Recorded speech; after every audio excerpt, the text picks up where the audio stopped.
Hey everybody, I'm Pastor Alec, and I'm back again with Eli here, How you doing? and we're going to be talking through the Bible again. So you've been reading a little bit. What have you been reading this time?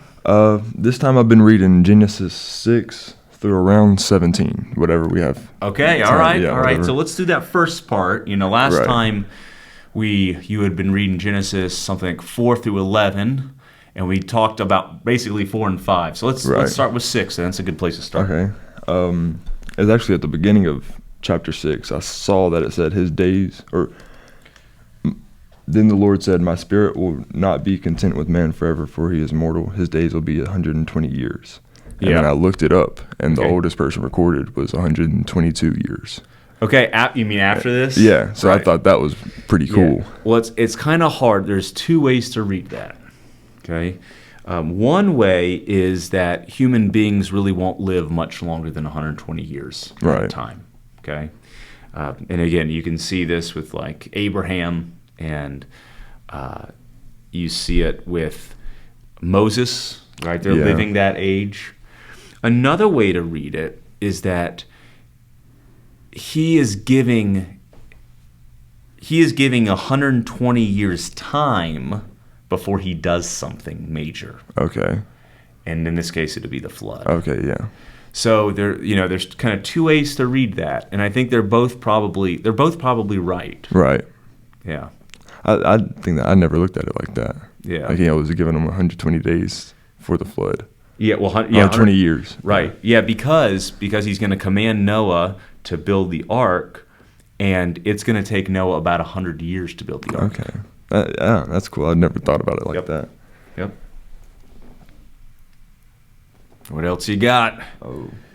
The animals. So Okay. when the animals were getting loaded onto the ark and anything, do you think they knew No. what, or they? No, I don't 'Cause think I they was- had any idea. I don't. That's kind of like a dumb question, I feel like, but I was just wanting to know, kind of just where God was at. I mean, I know He got 2 of every animal on the ark. I just didn't know if He like sent them a sign or something.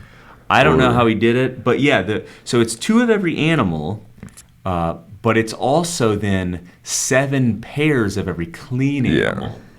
And that's the part that people don't always get, Right. right? That when the story's being told is that, yeah, there's a pair of every animal, but for all the clean animals, and the clean animals are going to be defined later on in the Mosaic Law. Right.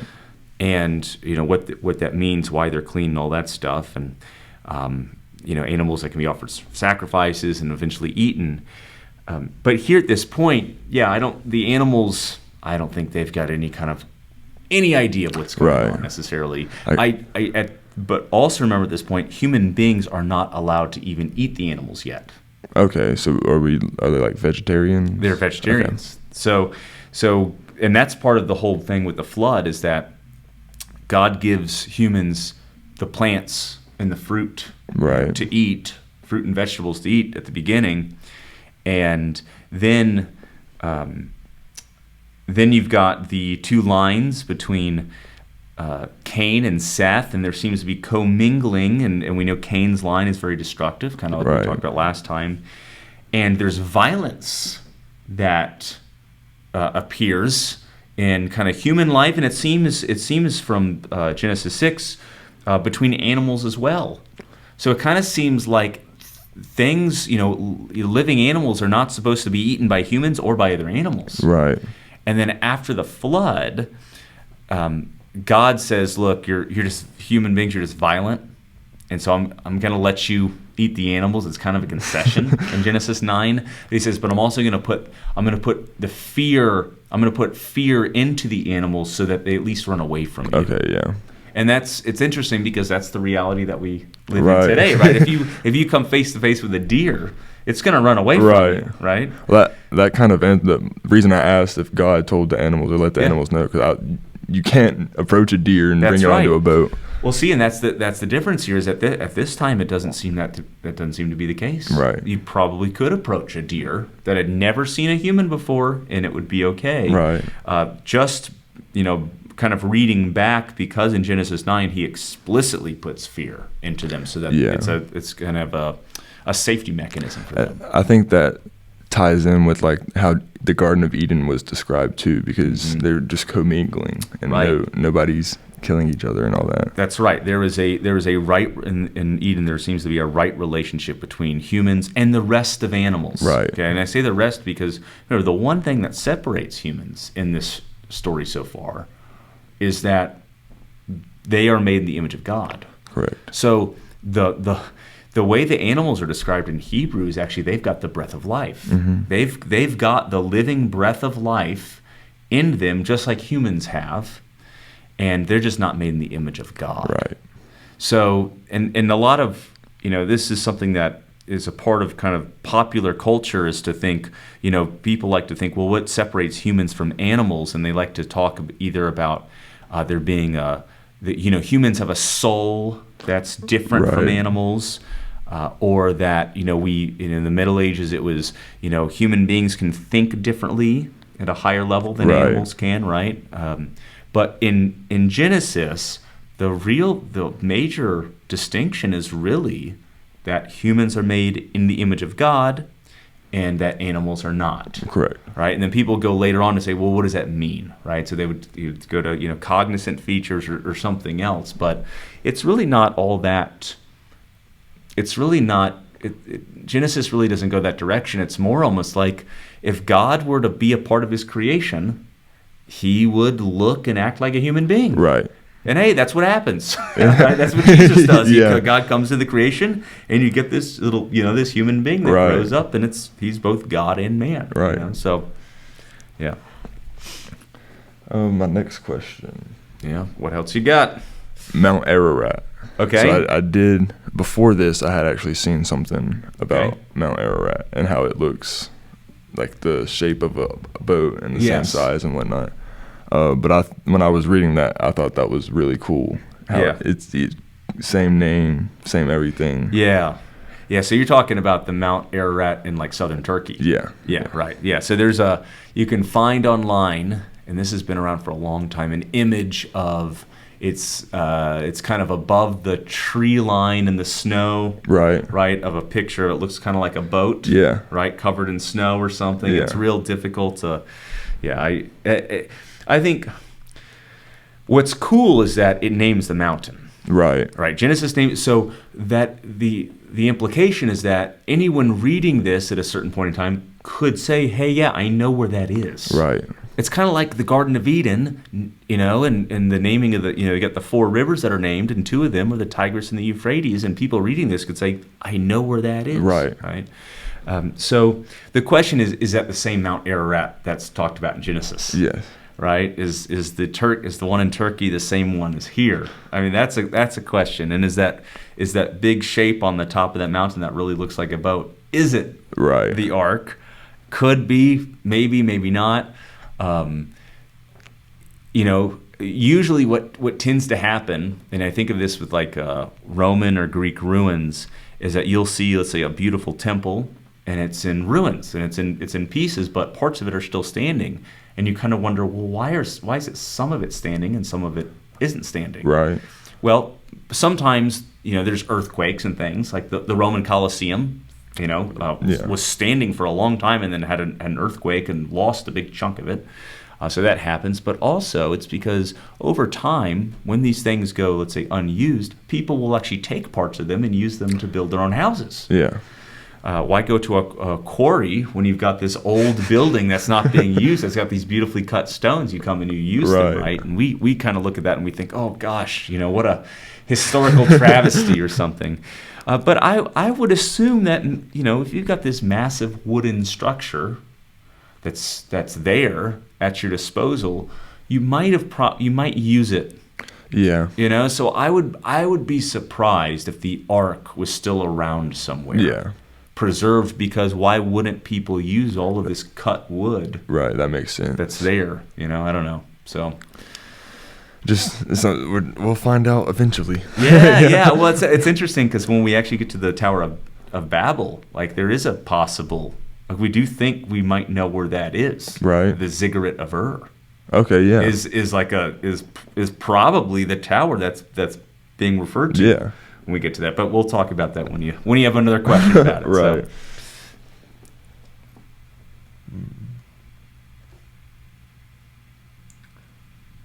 Okay, so this is going on in chapter 8. Okay, chapter 8. Verse 22, he says, "As long as the earth endures, seedtime and harvest, cold and heat, summer and winter, day and night will never cease." Yep. I'm not sure exactly, but to my knowledge, that was the first time I saw the seasons.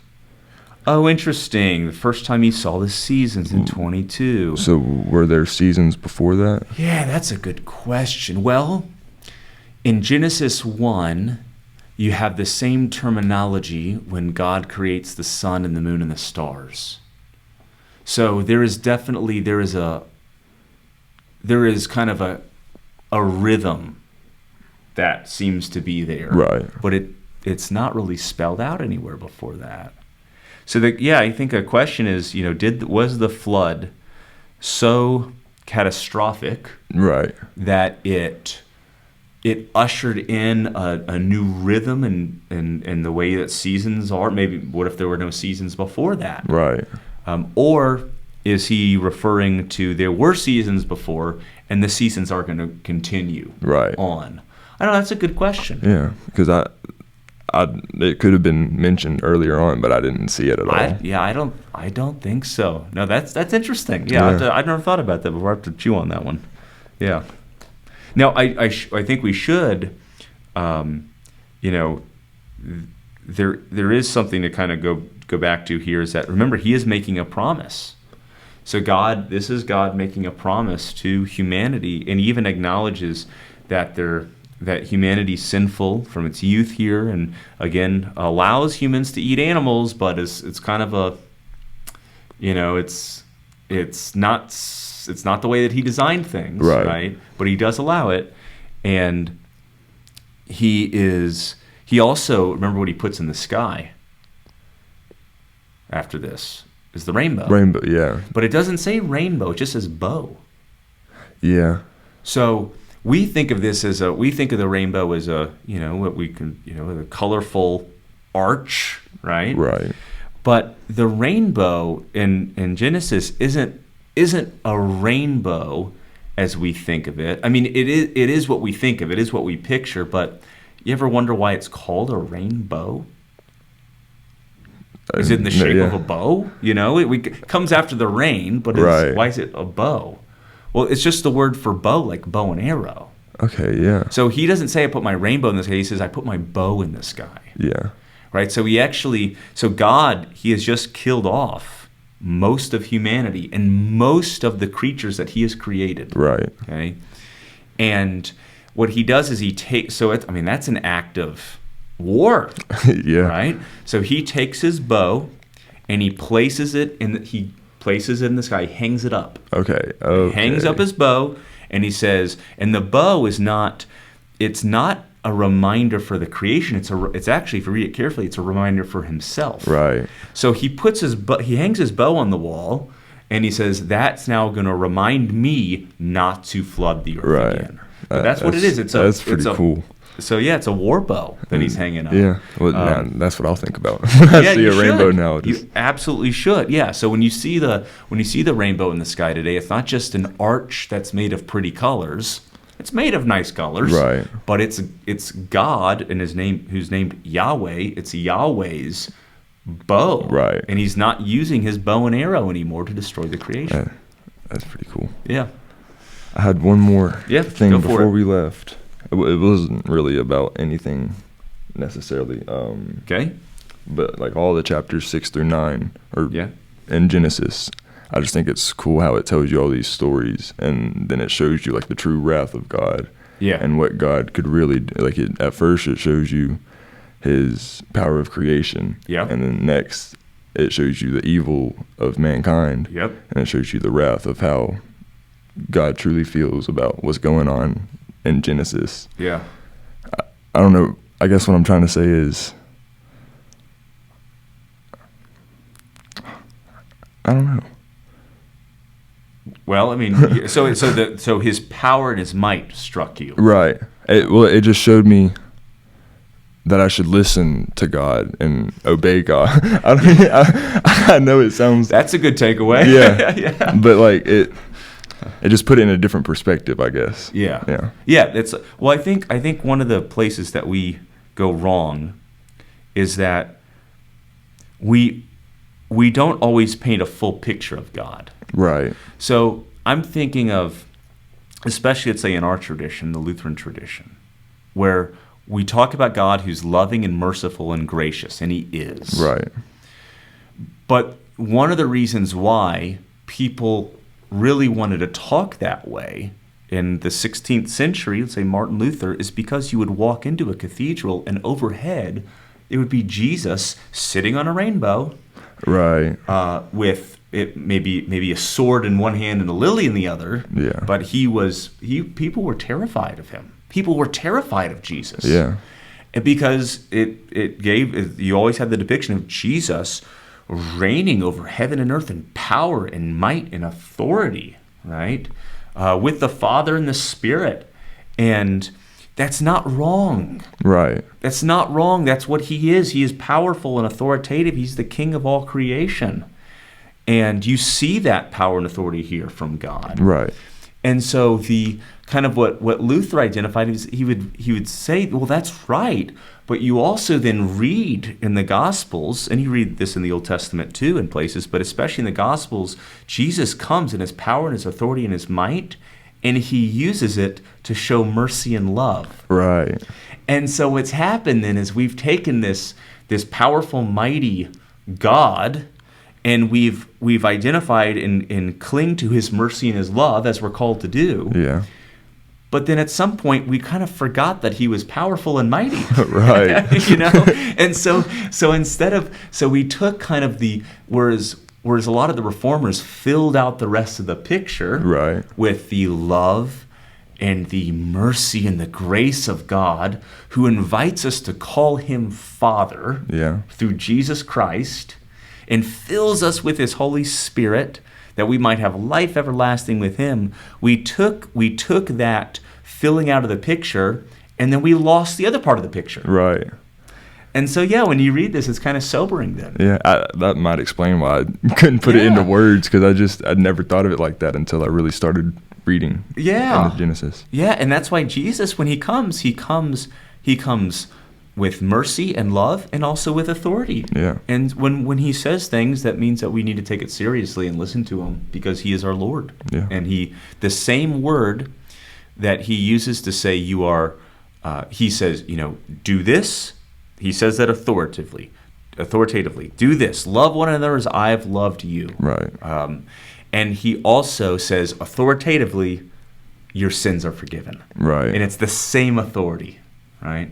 So yeah, I think it's hard exactly for humans to display both sides, because we're just not like that. Yeah, that's right. Yeah, we probably, human beings, tend towards we seem to like power. Right. Oh, yeah. And so, it is hard. And it's hard because I think, especially as we talk to non-Christians, I think that dynamic is often lost. Yeah.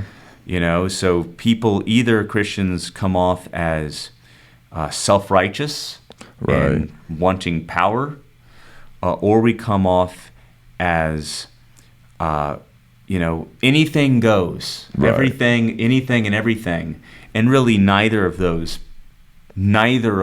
sentiments are really accurate. Right. So even put together, those sentiments aren't accurate. Yeah. But no, showing the authority of God and the love of God together, that's an accurate picture. Oh yeah. So yeah. All right. Cool. Well, next time we'll keep on reading, and maybe we'll have to address some of the stuff then after the flood that you've read, but keep reading, and thanks for bringing your questions. Yeah, thanks for answering. Yeah, and thank you for joining us. Yeah.